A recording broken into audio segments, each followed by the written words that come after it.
Hello दोस्तों आज की हमारी वीडियो में हम लैंड लॉ को कंप्लीट डिस्कस करने जा रहे हैं। आज का जो हमारा रिवीजन सेशन है वो लैंड लॉज के ऊपर है, जिसमें हम basically UP land revenue code 2006 को पूरा डिस्कस करेंगे। तो इसी के साथ आज का रिवीजन सेशन शुरू करते हैं।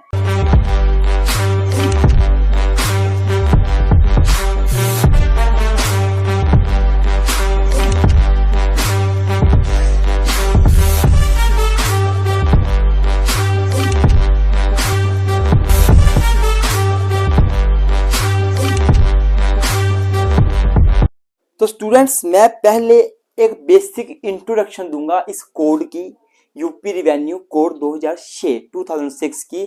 उसके बाद हम टॉपिक में आते जाएंगे। तो अगर मैं बेसिक इंट्रोडक्शन की बात करूं मेरे स्टूडेंट्स, तो जो ये यूपी रिवेन्यू कोड है, ये पहली बात तो लेजिस्लेचर जो है, स्टेट लेजिस्लेचर जो है यूपी के, उन्होंने पास किया है। This act has been passed by the legislature of the state of UP. State of UP के लेजिस्लेचर ने ये एक्ट पास किया हुआ है। इस एक्ट का जो सेक्शन 1 है वो मेनली बात करता है इस एक्ट के नाम के बारे में, एक्सटेंड के बारे में, एप्लीकेबिलिटी के बारे में। Generally short title, extend and commencement जो जनरली होता है। सेक्शन 1 बोलता है कि इस एक्ट का नाम होगा यूपी रिवेन्यू कोड 2006, और ये जो कोड है ये उस डेट को एप्लीकेबल हो जाएगा, लागू हो जाएगा जो डेट स्टेट ऑफ यूपी जो है, यूपी की जो गवर्नमेंट है वो ऑफिशियल नोटिफिकेशन निकालेगी, कोई नोटिफिकेशन निकालेगी ऑफिशियल गैजेट में। मतलब एक नोटिफिकेशन निकालेगी ऑफिशियल गैजेट में और डेट बता देगी किस डेट से ये लागू होगा, उस डेट से इस एक्ट को, इस कोड को लागू कर दिया जाएगा। सेक्शन जो 2 है इस कोड का, वो मेनली बात करता है एप्लीकेबिलिटी की। ये एप्लीकेबल कहाँ कहाँ होगा। जनरली ये एप्लीकेबल कहाँ कहाँ होता है, पूरे का पूरे स्टेट ऑफ यूपी में ये जो कोड है वो लागू होगा, एप्लीकेबल होगा। जो सेक्शन 3 है इसका, यूपी रिवेन्यू कोड का, वो एक्सटेंशन की बात करता है, एक्सटेंशन ऑफ दिस कोड।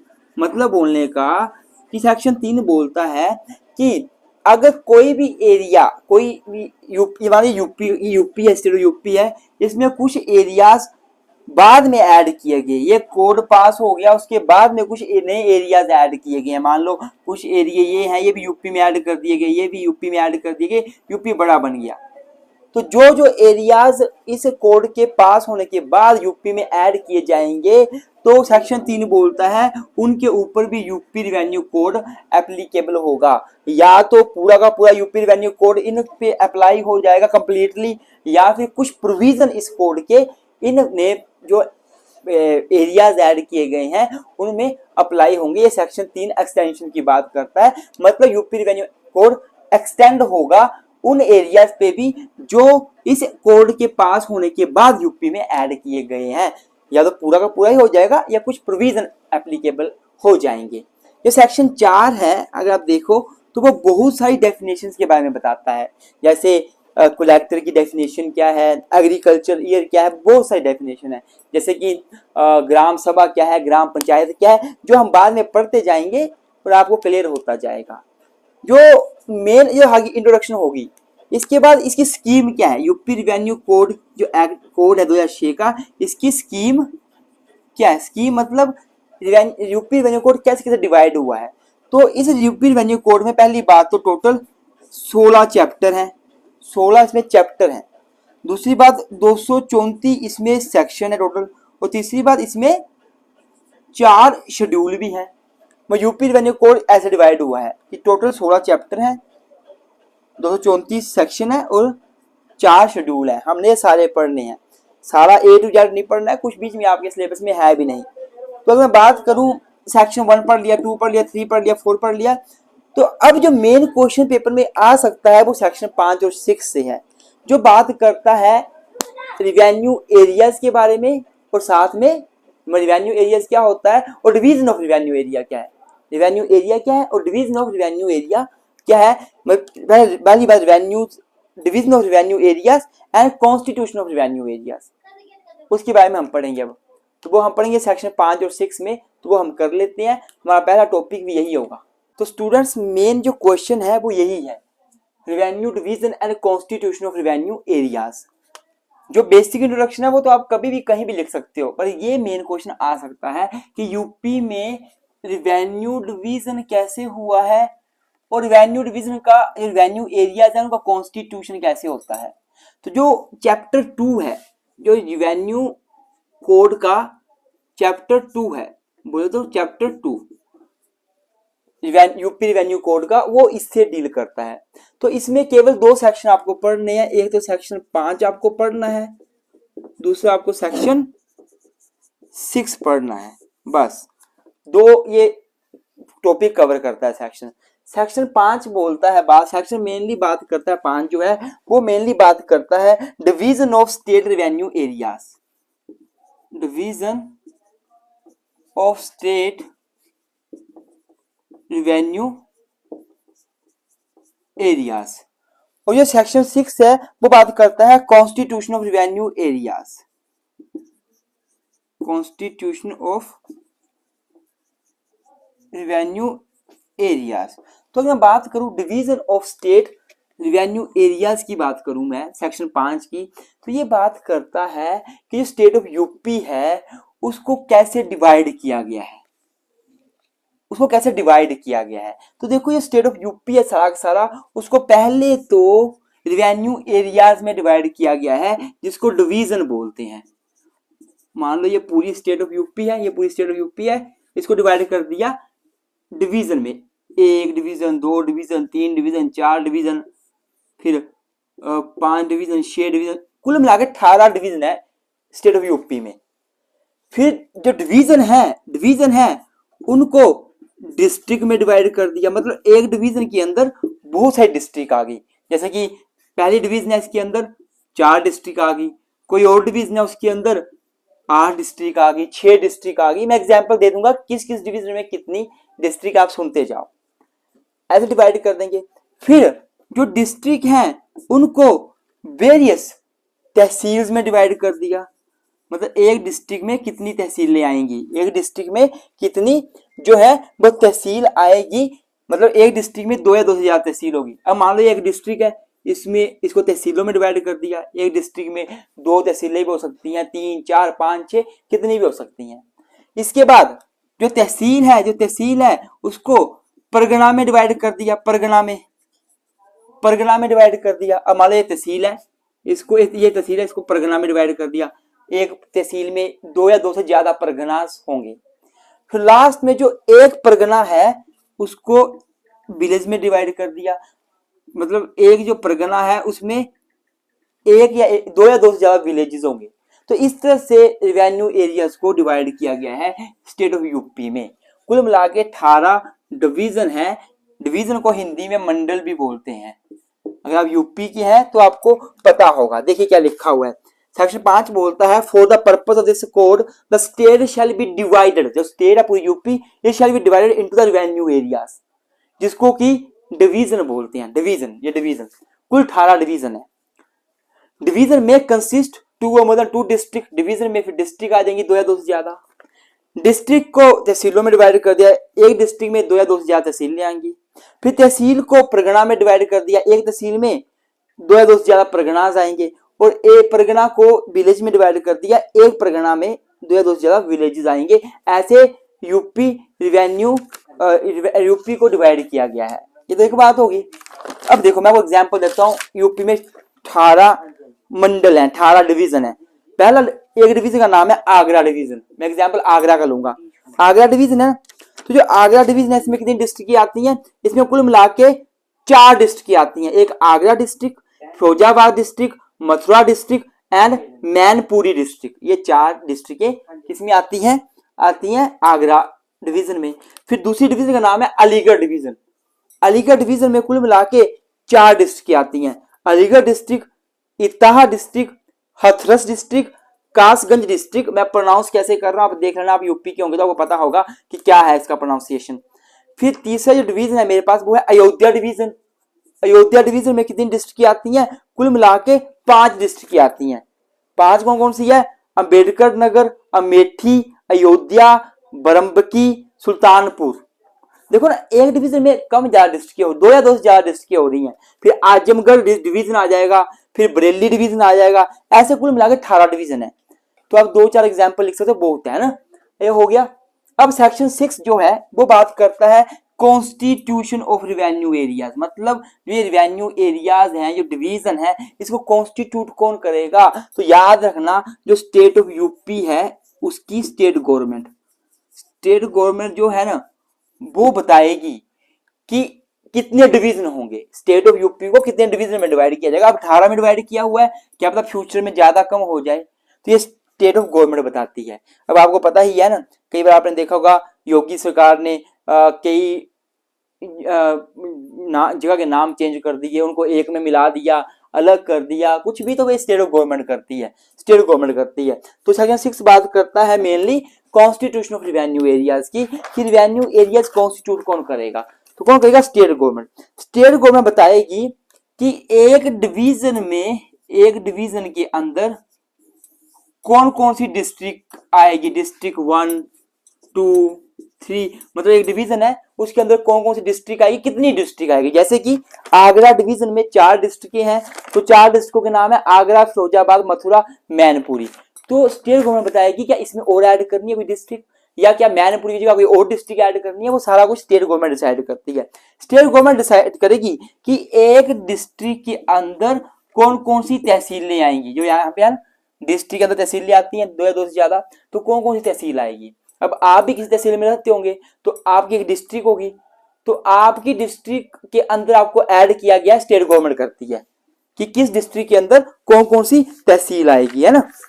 वैसे ही एक तहसील के अंदर कौन कौन से जो है विलेजेस आएंगे, कौन कौन से विलेज आएंगे, तहसील के अंदर विलेजेस आते हैं, वो भी स्टेट गवर्नमेंट ही डिसाइड करती है। मतलब कॉन्स्टिट्यूशन जो है वो स्टेट गवर्नमेंट कर रही है। दूसरी बात, जो स्टेट गवर्नमेंट है, इसी का सेक्शन 6 का 1 तो बोलता है ये सारी बातें जो मैंने बताई आपको। जो 2 क्लॉज है इसका, 2 बोले तो ऐसे, 2 क्लॉज बोलता है, 2 बोलता है अगर स्टेट गवर्नमेंट चाहे तो किसी भी डिवीजन को, किसी भी एरिया को, जो एरिया है डिवीजन के अंदर, डिस्ट्रिक्ट के अंदर, उनको अल्टर कर सकती है, चेंज कर सकती है बाय एमलगमामेशन, रीएडजस्टमेंट। मतलब बोलने का कि स्टेट गवर्नमेंट चाहे, मान लो डिवीजन जो है, एक डिवीजन में 4 डिस्ट्रिक्ट थी, तो स्टेट गवर्नमेंट चाहे तो कोई और डिवीजन की डिस्ट्रिक्ट मिलाकर इसमें 5 कर दे, या निकाल कर 3 कर दे। मतलब स्टेट गवर्नमेंट जो है ना वो अल्टर कर सकती है किसी भी डिवीजन को, किसी भी डिस्ट्रिक्ट को, किसी भी विलेज को, जो डिस्ट्रिक्ट के अंदर विलेज आ रहे हैं वो निकाल दे। मान लो जैसे मेरा जो विलेज है वो कांगड़ा तहसील नूरपुर में आता है, मैं अपना एग्जांपल दे रहा हूं, मैं हिमाचल प्रदेश से हूं, पर आपकी यूपी, समझ लो आप यूपी में कहीं रहते हो, तो आपका जो विलेज है वो एक डिस्ट्रिक्ट में आता है, सपोज आगरा में आता है, तो स्टेट गवर्नमेंट उस विलेज को वहां से निकाल के अन्य में डाल सकती है, अल्टर कर सकती है, मतलब अल्टरेशन कर सकती है 2 के अंदर। जो तीसरा पॉइंट है उसमें बोला गया कलेक्टर की पावर के बारे में। कलेक्टर जो होते हैं डिस्ट्रिक्ट के, उनकी पावर के बारे में क्या बोला गया, कलेक्टर की पावर के बारे में, कि the collector has power that he may by an order published in prescribed manner arrange the village in a tehsil into lekhpal circle and the lekhpal circle into revenue inspector circle. बड़ी सिंपल सी बात बोली गई है, जो कलेक्टर है वो बताएगा कि लेखपाल का मतलब क्या है। लेखपाल का मतलब सुनो, लेखपाल का मतलब होता है पटवारी। तो आपको पता है कि एक मान लो पटवारी है, वो पटवारी 2-3 विलेज को कवर करता है, तो कौन कौन से विलेजेस एक लेखपाल के पास आएंगे वो कलेक्टर बताएगा। और जो लेखपाल से ऊपर का ऑफिसर होता है वो होता है कानगो, जिसको बोलते हैं रिवेन्यू इंस्पेक्टर। कानगो का नाम आपने सुना होगा, कानगो रिवेन्यू इंस्पेक्टर होता है। तो कौन कौन से लेखपाल किस किस रिवेन्यू इंस्पेक्टर के अंडर आएंगे, कानगो के अंडर आएंगे, वो भी कलेक्टर बताएगा। समझे बात को। ये कहां बात की है, इसी सेक्शन के सब सेक्शन 3 में, कि जो कलेक्टर का पावर है ये डिसाइड करने की कि कौन कौन से विलेज लेखपाल सर्कल के अंदर आएंगे और कौन कौन से लेखपाल रिवेन्यू इंस्पेक्टर के अंडर आएंगे। जैसे मैं अपना एग्जांपल लूं, मैं हिमाचल से हूं, हिमाचल में ये लॉ अप्लाई नहीं होता, मैं जनरली एग्जांपल दे रहा हूं। मेरा जो पटवारी है वो जोंटा में बैठता है, वो पटवारी जोंटा गांव को भी कवर करता है, पुंदर गांव को भी कवर करता है, और साथ में मट्टा गांव है उसको भी कवर करता है। मतलब एक पटवारी 3 गांव को कवर कर रहा है। तो एक पटवारी के 3 गांव दिए गए हैं, वो कौन देगा, वो कलेक्टर देगा। फिर जो हमारा पटवारी है वो कानगो के अंडर आता है, जिसको बोलते हैं रेवेन्यू इंस्पेक्टर। तो कानगो भी बहुत होते हैं, तो किस कानगो के अंदर कौन सा पटवारी आएगा वो भी revenue inspector decide, sorry collector decide करेगा, उसके पास पावर है। ये आपका टॉपिक कवर होता है सारा का सारा। आपने कुछ एग्जाम्पल ये पक्का दे देने हैं कि जो हमारा स्टेट ऑफ यूपी है उसमें कुल 18 डिवीजन है, और 18 डिवीजन में क्या क्या डिस्ट्रिक्ट की आती हैं, आपका क्वेश्चन कंप्लीट हो जाएगा। अब हम आगे बढ़ते हैं और नेक्स्ट टॉपिक कर लेते हैं जो रिवेन्यू बोर्ड से डील करता है। तो नेक्स्ट टॉपिक है रिवेन्यू बोर्ड, उसकी पावर एंड फंक्शन। तो अगर मैं इंट्रोडक्शन में लिखूं तो क्या आपने को लिखना है इंट्रोडक्शन में कि जो रिवेन्यू बोर्ड का कंसेप्ट है it is not a new concept, ये कोई नया कंसेप्ट नहीं है, बल्कि ये बड़ा पुराना कंसेप्ट है। और रिवेन्यू बोर्ड इलाहाबाद की, अगर मैं बात करूं इलाहाबाद की, इलाहाबाद में रिवेन्यू बोर्ड तो 1831 में स्टैब्लिश हो गया था। इतना पुराना ये कंसेप्ट है। पर उस टाइम पे जो रिवेन्यू बोर्ड था उसके जो काम थे, जो फंक्शन थे, कार्य थे, वो अलग अलग थे। मेन जो काम थे उस टाइम पे रिवेन्यू बोर्ड के वो थे collection of rent, collection of rent and revenue. मुझे जो रिवेन्यू बोर्ड था ये रेंट को कलेक्ट करता था, रिवेन्यू को कलेक्ट करता था, ये एडमिनिस्ट्रेटिव काम भी करता था, एडमिनिस्ट्रेटिव काम भी यही करता था, ये जो था ये जुडिशियल काम भी करता था। मतलब सारे काम ये रिवेन्यू बोर्ड ही करता था, एडमिनिस्ट्रेटिव भी जुडिशियल भी। लेकिन बाद में क्या हुआ, हमारा देश आजाद हुआ, तो मैं आफ्टर इंडिपेंडेंस की बात कर रहा हूँ। इंडिपेंडेंस के बाद कुछ चेंजेस आए। चेंजेस क्या आए, सबसे बड़ा चेंजेस ये आया कि जब देश आजाद हो गया तो पहला इंडिपेंडेंस के बाद ये चेंज आया, एडमिनिस्ट्रेटिव एंड जुडिशियल जो फंक्शन थे रिवेन्यू बोर्ड के वो सेपरेट कर दिए गए। Administrative functions and judicial functions were separated from each other, वो सेपरेट कर दिए गए। और दूसरा क्या चेंज आया, दूसरी क्या बात आई कि जो जुडिशियल काम करता था, जुडिशियल जो विंग था इस बोर्ड का, रिवेन्यू बोर्ड का जो जुडिशियल विंग था उसको एस्टैब्लिश कर दिया गया इलाहाबाद में। और जो एडमिनिस्ट्रेटिव विंग था, एडमिनिस्ट्रेटिव काम करने वाला विंग था, उसको एस्टैब्लिश कर दिया गया लखनऊ में। ये तो बात होगी, इंट्रोडक्शन होगी बेसिक, और इंडिपेंडेंस के बाद क्या हुआ। पर बात आती है प्रेजेंट पोजीशन की, कि प्रेजेंट पोजीशन कैसी है इन बोर्ड को लेकर, जो कि हमें पता कहाँ चलेगी, वो हमें पता चलेगी यूपी रिवेन्यू कोड 2006 को पढ़कर।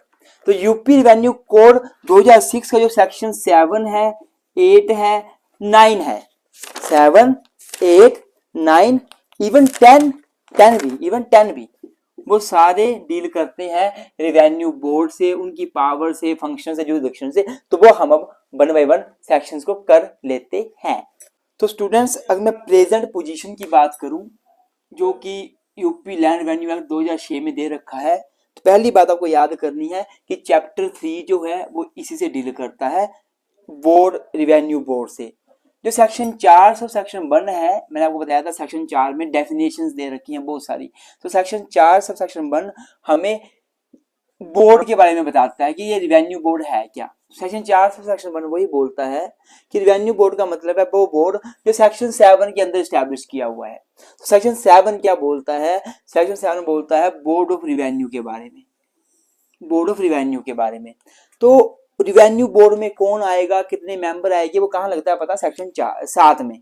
तो ये बोलता है कि board of revenue shell consist 1 first A chairman, इसमें एक चेयरमैन आएगा, प्लस अदर मेंबर आएंगे जो कि स्टेट गवर्नमेंट डिसाइड करेगी कितने होंगे। मतलब जो स्टेट गवर्नमेंट को ठीक लगेगा उतने बंदे अपॉइंट किए जाएंगे। मतलब जो बोर्ड ऑफ रिवेन्यू है इसमें एक तो चेयरमैन होगा ही होगा, प्लस अदर मेंबर होंगे, वो 2, 4, 5, 6, 10 जो हो सकते, जितने मर्जी हो सकते हैं, जितने स्टेट गवर्नमेंट को ठीक लगते हैं।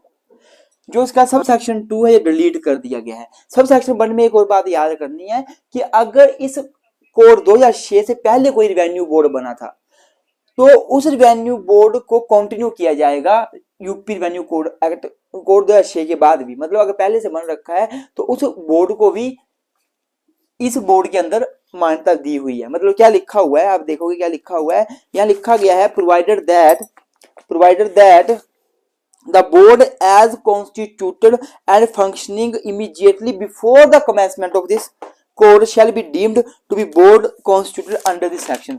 मतलब जो बोर्ड पहले से ही काम कर रहा था उस बोर्ड को भी ये माना जाएगा कि वो इस कोड के अंदर ही स्टैब्लिश हुआ है। सब सेक्शन 2 डिलीट हो गया है। 3 बोलता है कि जो ये यूपी रिवेन्यू बोर्ड है, ये बोर्ड है, इसमें दो प्रकार के मेंबर होंगे, टू टाइप्स ऑफ मेंबर होंगे। एक तो एडमिनिस्ट्रेटिव मेंबर होंगे, दूसरे जुडिशियल मेंबर होंगे। एडमिनिस्ट्रेटिव मेंबर कौन बनेंगे? वो व्यक्ति बनेंगे जो कि कमिश्नर या कमिश्नर के रैंक से ऊपर वाले हैं, मतलब not less than the commissioner. जो कमिश्नर या कमिश्नर के रैंक से ऊपर वाले बंदे हैं वो एडमिनिस्ट्रेटिव मेंबर बनेंगे, और जो बंदे कलेक्टर या कलेक्टर के रैंक से ऊपर के बंदे हैं वो जुडिशियल मेंबर बनेंगे। कलेक्टर से नीचे के मेंबर जुडिशियल मेंबर नहीं बनेंगे। वैसे ही कमिश्नर के नीचे के रैंक के बंदे एडमिनिस्ट्रेटिव मेंबर नहीं बनेंगे, ऊपर के ही बनेंगे। ये हो गया। अब उसके बाद क्या है, जो ये जो कलेक्टर टर्म है, कलेक्टर, ये कलेक्टर टर्म कहाँ डिफाइन की गई है? ये भी सेक्शन 4 सब सेक्शन 8 जो है यूपी रिवेन्यू बोर्ड का, उसमें डिफाइन की गई है कि कलेक्टर का मतलब क्या होता है। अब बात करते हैं हम लोग सेक्शन 8 की, जो बात करता है जुरिसडिक्शन ऑफ द बोर्ड की, कि जो ये रिवेन्यू बोर्ड है इसके पास क्या जुरिसडिक्शन है, इसकी क्या पावर है, क्या क्या काम करने की ये पावर रखते हैं, क्या इनका क्षेत्राधिकार है। तो अगर मैं क्षेत्राधिकार की बात करूं तो बोर्ड शैल बी, पहले क्या पावर है कि जो ये बोर्ड होगा it shall be chief controlling authority. ये चीफ कंट्रोलिंग अथॉरिटी होगा, मतलब बोर्ड का क्या काम है? चीफ कंट्रोलिंग अथॉरिटी का काम करना। किस लिए चीफ कंट्रोलिंग अथॉरिटी होगा? In all the matters relating to disposed of cases, appeal, revision, मतलब कोई भी केस को सुनना है, अपील को सुनना है, रिवीजन को सुनना है, उसके लिए जो ये बोर्ड होगा वो चीफ कंट्रोलिंग अथॉरिटी होगा। पर दूसरे पॉइंट में क्या बोल दिया गया है कि ये जो बोर्ड है it will be work under the control of the state government. ये बोर्ड स्टेट गवर्नमेंट के अंडर ही काम करेगा। मतलब बोलने का जो बोर्ड ऑफ रिवेन्यू है ये सारे के सारे केस सुनेगा, अपील सुनेगा, रिवीजन सुनेगा, पर ये अंडर काम करेगा स्टेट गवर्नमेंट के। ये बात सेक्शन 8 में बोली गई है। अगर मैं आगे चलूं, सेक्शन 8 का सब सेक्शन 2 जो है मैंने यहाँ लिखा नहीं है, मैं बता देता हूँ क्या बोलता है। ये बोलता है the board shall exercise, perform and discharge power, function and duties conferred upon it by or under this code or any other law for the time being in force। मतलब जो बोर्ड है वो सारे काम करेगा जो यूपी रेवेन्यू कोड के अंदर दिए गए हैं उसको करने को, या किसी अन्य लॉ के अंदर दिए गए हैं वो सारे काम करेगा, सारी ड्यूटीज परफॉर्म करेगा। ये सब सेक्शन 2 में बात बोली गई है 8 के। जो 3 है सब सेक्शन वो बोलता है स्टेट गवर्नमेंट में authorise any member of the board to perform and discharge either in general or in particular cases functioning power and duties of the board। तो यहां बोला गया कि स्टेट गवर्नमेंट को पावर है कि वो किसी बोर्ड के, मान लो बोर्ड के चेयरमैन प्लस अदर मेंबर होते हैं, किसी भी मेंबर को स्टेट गवर्नमेंट बोल सकती है कोई काम करने के लिए, जनरल काम करने के लिए, पर्टिकुलर काम करने के लिए, कोई भी काम दे सकती है करने को। ये स्टेट गवर्नमेंट के पास पावर है। ये सेक्शन 8 में बोला हुआ है। हमने सेक्शन 7 भी पढ़ लिया, 8 भी पढ़ लिया। इसमें 9 भी आता है, 10 भी आता है। 9 और 10 हम पढ़ लेते हैं, हमारा ये वाला टॉपिक कंप्लीट हो जाएगा। तो स्टूडेंट्स अगर मैं सेक्शन 9 की बात करूं, ये बात करता है डिस्ट्रीब्यूशन ऑफ द बिजनेस के बारे में, power to distribute the business. मतलब जो रेवेन्यू बोर्ड है उसके पास पावर है कि वो काम को डिवाइड कर सकता है। अब रेवेन्यू बोर्ड में चेयरमैन होगा प्लस अदर मेंबर्स होंगे, तो वो क्या करेंगे, वो काम को डिवाइड कर देंगे। चेयरमैन क्या करेगा, कुछ मेंबर को ये केस सुनने को बोल देगा, ये केस आपने सुनना है, इसको आप डिसाइड करोगे। कुछ मेंबर को कोई अन्य केस सुनने को बोल देगा। तो पावर होती है बिजनेस को, काम को डिस्ट्रीब्यूट करने के लिए। The board may distribute its business among its members as the board may deem fit. जैसे बोर्ड को सही लगे वो अपने बिजनेस को मेंबर्स के बीच डिवाइड कर सकता है। चेयरमैन ऑफ द, आगे लिखो, चेयरमैन ऑफ द बोर्ड में constitute the benches consisting more than one members for dealing with the particular case। समझो इस बात को, क्या बोला, पहले तो बोल दिया ये हम सेक्शन 9 का सब सेक्शन 1 पढ़ रहे हैं। ये बोलता है कि बोर्ड जो उसके पास पावर होगी कि वो अपने काम को डिस्ट्रीब्यूट कर सकता है मेंबर्स के बीच में। वही लिख दिया कि जो बोर्ड का चेयरमैन होगा, चेयरमैन वो क्या कर सकता है, उसके पास पावर है कि वो बेंच कॉन्स्टिट्यूट कर सकता है। मतलब बेंच में ना 2 मेंबर होंगे, एक से ज्यादा, कंसिस्टिंग मोर देन 1 मेंबर, एक से ज्यादा मेंबर्स होंगे। For dealing with particular case, कोई पर्टिकुलर केस से डील करना है तो बोर्ड जो चेयरमैन है वो बेंच कंसिस्ट कर सकता है, कॉन्स्टिट्यूट कर सकता है। जैसे मान लो टोटल मेंबर 20 हैं, तो चेयरमैन क्या करेगा, एक बेंच 3 मेंबर का बना देगा, एक 5 का, एक 2 का, एक 4 का बना सकता है। मतलब यहाँ ये बोला हुआ है दूसरे वाले पॉइंट में क्या बोला, जो सेक्शन 9 का सब सेक्शन 2 है वो बोलता है ऑल ऑर्डर्स और डिक्री पास बाय मेंबर्स।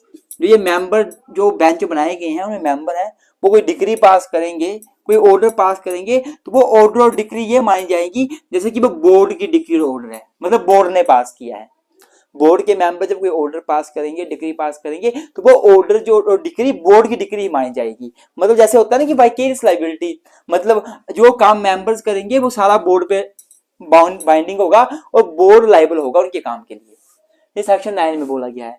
10 बात करता है डिसीजन ऑफ द बोर्ड के बारे में। Decision of the board, board का डिसीजन कैसे आएगा। अब एक बेंच है, मान लो बेंच में 2 मेंबर हैं, डिसीजन कैसे आएगा। बेंच में मान लो 5 मेंबर है, डिसीजन कैसे आएगा। या 8 मेंबर, डिसीजन कैसे आएगा। तो जो सेक्शन 10 का सब सेक्शन 1 है ये तो बोलता है कि जब किसी भी केस को कोई बोर्ड के मेंबर सुनते हैं और उस बोर्ड में 2 या 2 से ज्यादा मेंबर हैं, उस बेंच में कोई बेंच जो है वो केस को सुन रहा है और उस बेंच में 2 या 2 से ज्यादा मेंबर है, तो क्या होगा, decision will be in accordance with the opinion of majority. तो मेजोरिटी जो होगी उसको ही फॉलो किया जाएगा। जैसे जो बेंच है उसमें मान लो 3 मेंबर हैं, अब तीनों जो है एक डिसीजन दे रहे हैं, तो मेजोरिटी में है तीनों, तो यही फॉलो किया जाएगा। या मान लो 2 एक तरफ है, एक तरफ है, जो 2 हैं उनके डिसीजन को फॉलो किया जाएगा, मेजोरिटी से डिसीजन फॉलो किया जाएगा। पर मान लो जो बेंच कॉन्स्टिट्यूट हुआ है वो ऐसे हुआ है कि उसमें 4 मेंबर हैं और 4 में क्या हुआ, 2 जो है वो एक तरफ डिसीजन दे रहे हैं प्लस 2 जो है दूसरी तरफ डिसीजन दे रहे हैं, तो क्या होगा। अगर ऐसा होता है when in decision of a case members of bench are equally divided, वो इक्वली डिवाइडेड है 2 + 2 3 + 3, तो क्या होगा, तो उस केस को लार्जर बेंच को भेज देंगे। मतलब मान लो पहले 4 लोगों का बेंच था, अब 7 के पास भेज देंगे, 5 के पास भेज देंगे, और चेयरमैन भी होगा उस लार्जर बेंच में, एक तो चेयरमैन भी होगा।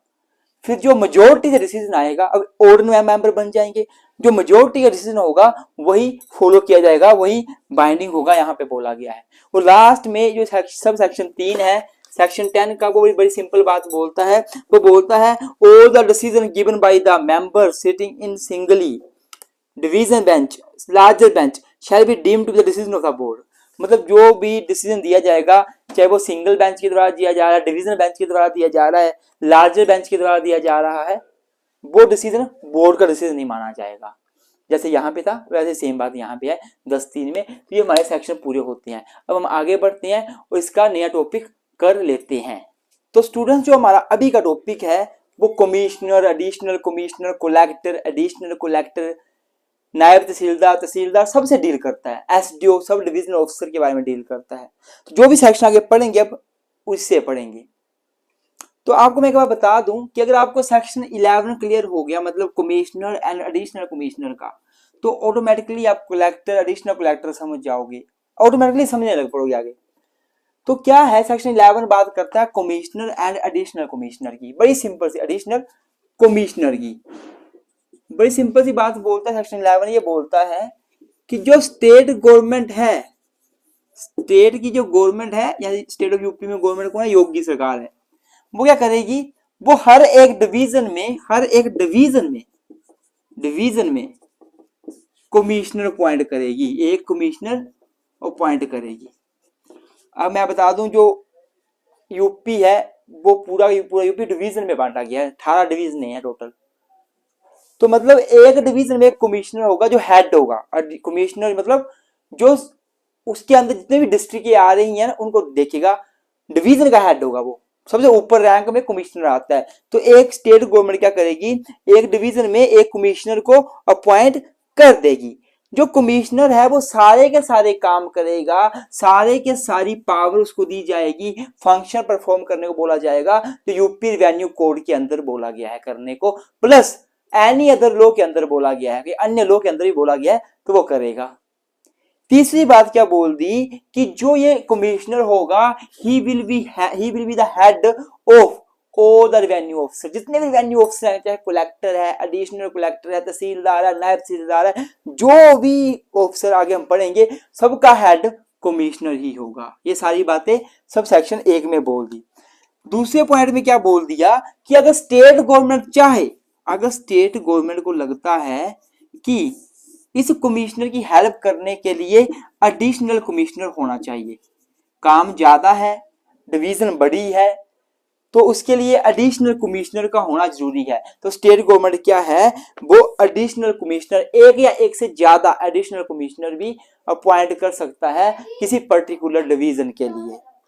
तीसरे में बोल दिया कि जो एडिशनल कमिश्नर है उसके बारे में, जो एडिशनल कमिश्नर है वो क्या करेगा, he will exercise such powers and discharge such duties. जो एडिशनल कमिश्नर है ना, वो क्या काम करेगा, क्या उसकी पावर रहेगी, क्या उसकी ड्यूटीज रहेगी, वो सब सेक्शन 3 में बताया गया है।